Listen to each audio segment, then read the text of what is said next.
بسم اللہ الرحمن الرحیم الحمد للہ رب العالمین والصلاة والسلام علی سیدنا و مولانا محمد قدم صدق حبیب رب العالمین وعلی آلہ و اصحابہ اجمعین اما بعد۔ سورہ یونس چل رہا ہے اور آج ہم جو رکوع پڑھیں گے وہ آیت نمبر 83 سے شروع ہوتا ہے اور آیت نمبر 92 پر ختم ہوگا۔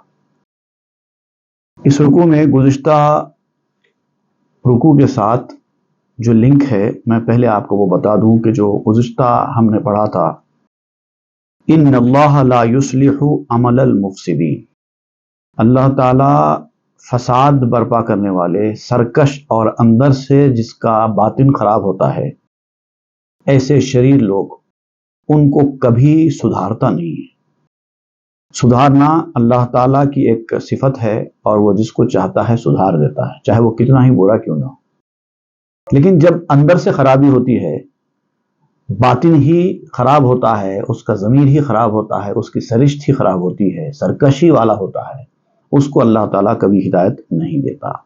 اور یہ بھی کہا گیا تھا کہ وَيُحِقُّ اللَّهُ الْحَقَّ بِكَلِمَاتِهِ، اللہ تعالیٰ اپنے کلمات کے ذریعے حق کو حق کر کے دکھاتا ہے۔ ایک وقت تک شاید مہلت دے، لیکن جب اللہ تعالیٰ کی مرضی ہوتی ہے، جب وقت آتا ہے تو پھر حق سامنے آ ہی جاتا ہے۔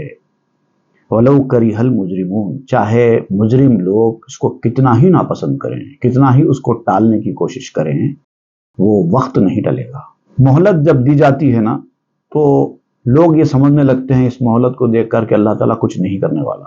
برائی، غفلت، سرکشی، گمراہی، فسق و فجور، یہ سب کرتے ہیں لوگ، اس کے بعد ان کو اس کی سزا نہیں ہوتی نا، تو یہ سمجھتے ہیں کہ شاید اللہ تعالیٰ نے درگزر کر دیا ہے، اللہ تعالیٰ اس کی ہم کو سزا نہیں دے گا، یہ سمجھتے ہیں۔ نہیں، یہ مہلت بھی تو ہو سکتی ہے۔ اللہ تعالیٰ کچھ وقت دیتا ہے تاکہ سدھر جائیں، تاکہ ایمان لائیں، اور اگر ایمان لا لیں، سدھر جائیں، توبہ کر لیں، تو پھر وہ اللہ تعالیٰ پرانی چیز بخش بھی دیتا ہے۔ لیکن مہلت ہو جانے کے بعد، گزر جانے کے بعد جب پکڑ ہوتی ہے تو پھر تم کتنا ہی اس پکڑ سے اپنے آپ کو بچانے کی کوشش کرو، بچ نہیں پاؤ گے۔ اس کا ذکر کیا گیا تھا گزشتہ کے رکوع میں۔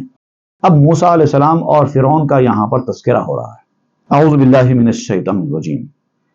فما آمن لموسیٰ الا ذریۃ من قومہ علی خوف من فرعون وملئہم ان یفتنہم وان فرعون لعال فی الارض وَإِنَّهُ لَمِنَ الْمُسْرِفِينَ۔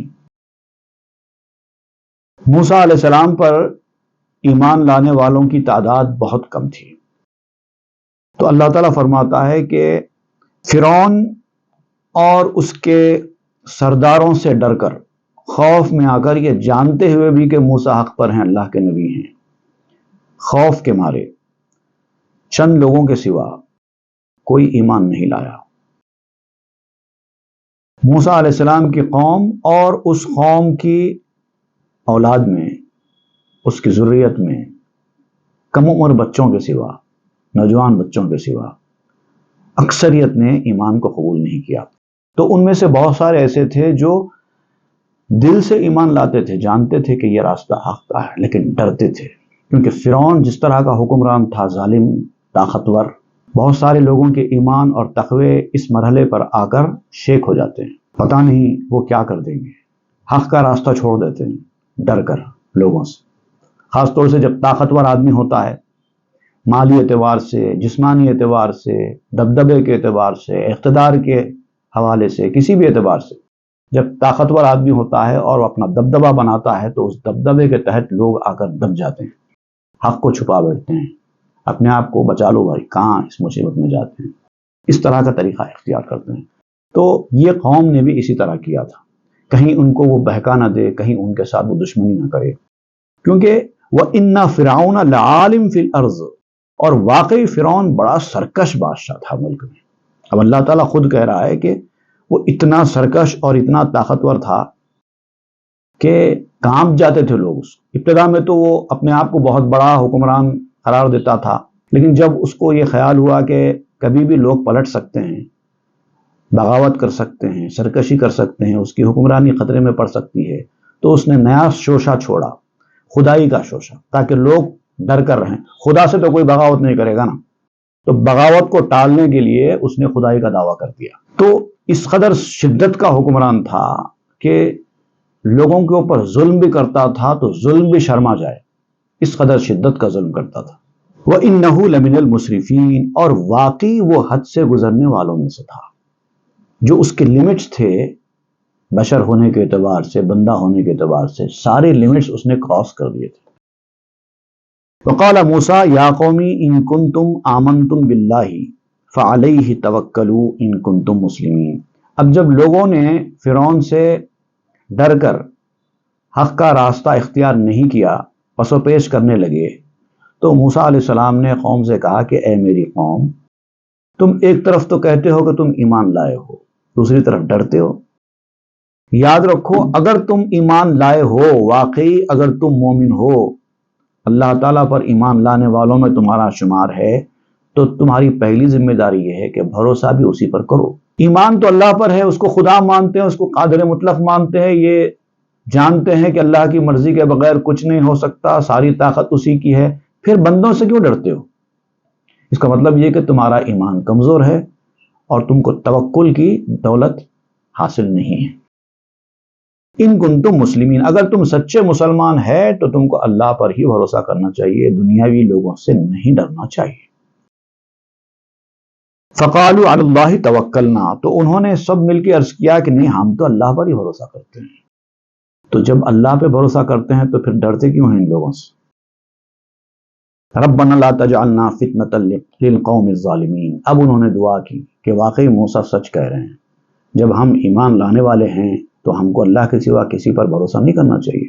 تو انہوں نے اللہ کے حضور دعا کی کہ پروردگار، ہم بشر ہیں، کچھ کمزوریاں کوتاہیاں ہم سے ہو جاتی ہے، تو ہم کو ایسا مت رکھ دنیا میں کہ ہماری وجہ سے دین کا کوئی نقصان ہو جائے، ہماری کمزور ایمانی کہیں دین کے مشن کو نقصان پہنچانے کا باعث نہ بنے۔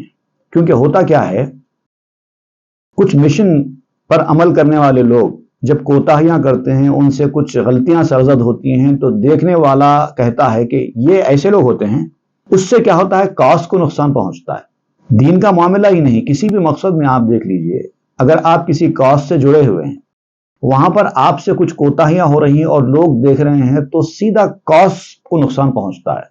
ارے یہ کاز والے ایسے لوگ ہوتے ہیں، لہٰذا وہ دور ہو جاتے ہیں۔ تو وہ دعا کرتے ہیں کہ پروردگار، ہمیں ایسا نہ بنا کہ ہمیں فتنے کا موجب بننا پڑے ظالم قوم کے لیے۔ وَنَجِّنَا بِرَحْمَتِكَ مِنَ الْقَوْمِ الْكَافِرِينَ، اور ہمیں اپنی رحمت سے نجات دے کافروں کے ظلم و ستم سے۔ یہ لوگ کسی بھی حد تک جا کر ظلم و ستم کر سکتے ہیں، وہ ڈر بھی ہمارے اندر سے نکال دے، تجھ پر توکل کرنے کی دولت بھی ہم کو دے دے، اور پھر ہم کو نجات بھی دے دے ان لوگوں کے ظلم و ستم سے۔ وَأَوْحَيْنَا إِلَى مُوسَىٰ وَأَخِيهِ أَن تَبَوَّآ لِقَوْمِكُمَا بِمِصْرَ بُيُوتًا وَاجْعَلُوا بُيُوتَكُمْ قِبْلَةً وَأَقِيمُوا الصَّلَاةَ۔ اب اللہ تعالیٰ نے موسیٰ علیہ السلام اور ان کے بھائی کے اوپر وحی بھیجی، موسیٰ علیہ السلام کے بھائی ہارون علیہ السلام، کہ ان لوگوں کو اب عبادت سے روکا جا رہا ہے، ان کی مسجدیں جو انہوں نے، بنی اسرائیل نے جو عبادت گاہیں تعمیر کی تھیں، وہ گرا دی گئی ہیں، سخت رویہ ان کے ساتھ اختیار کیا جا رہا ہے۔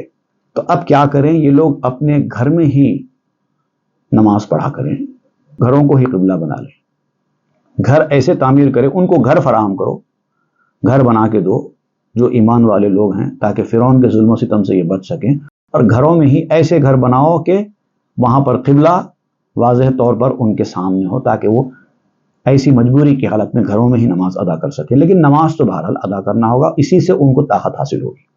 وہ بشر المؤمنین، جو سچے ایمان والے ہیں ان کو تو خوشخبری دے دو، یہ مت سمجھو کہ تم ایمان لائے تو تمہارا نقصان ہی ہونے والا ہے، نہیں، خوشخبری تو تمہارے لیے ہی ہے۔ وقال موسیٰ ربنا انک آتیت فرعون وملأہ زینۃ واموالا فی الحیاۃ الدنیا ربنا لیضلوا عن سبیلک۔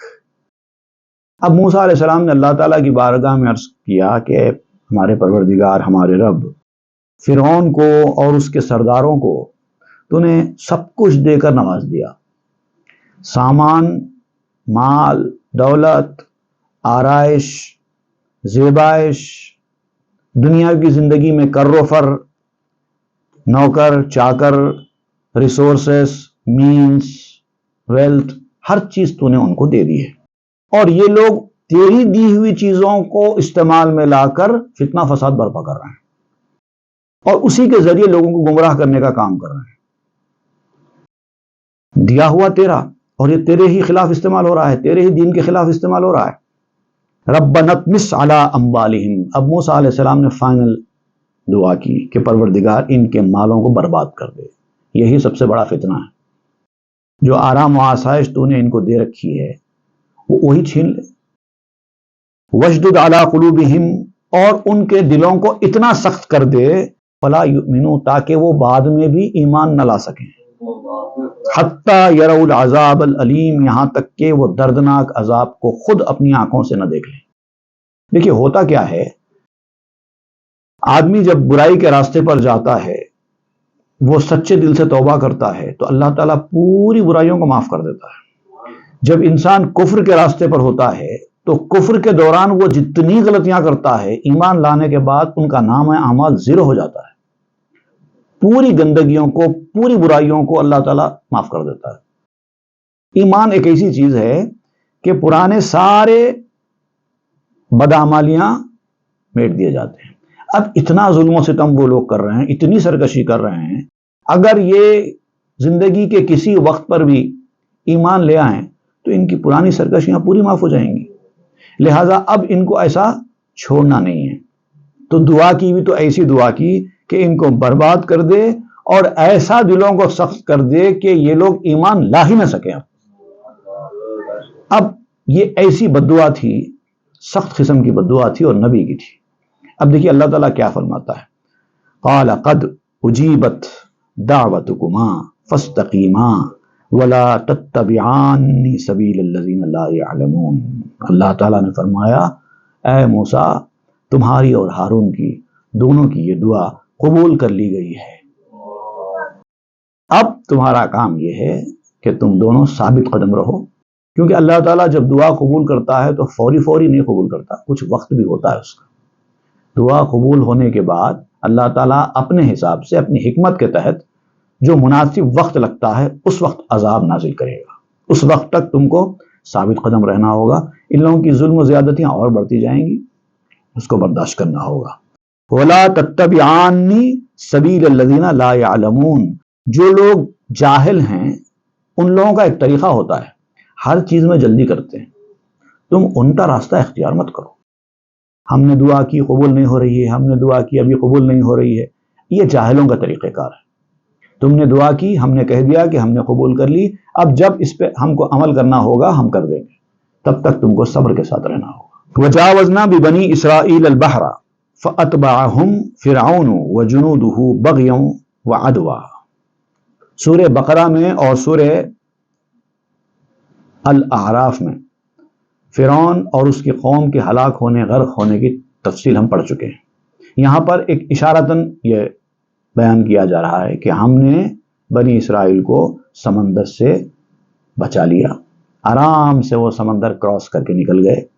پھر فرعون اور اس کے لشکر نے ان لوگوں کا پیچھا کیا اسی سمندر میں، یہ لوگ آرام سے نکل گئے، سمندر کے اندر راستہ بن گیا، اور فرعون اور اس کا لشکر ان کا پیچھا کرتا رہا۔ جب بیچ سمندر میں تھا، یہ لوگ باہر نکل چکے، بیچ سمندر میں جب فرعون اور اس کا لشکر تھا، اللہ تعالیٰ نے سمندر کو حکم دیا کہ اب پانی برابر ہو جائے، اور پانی برابر ہو گیا، فرعون اور اس کا لشکر سمندر میں ڈوب گئے۔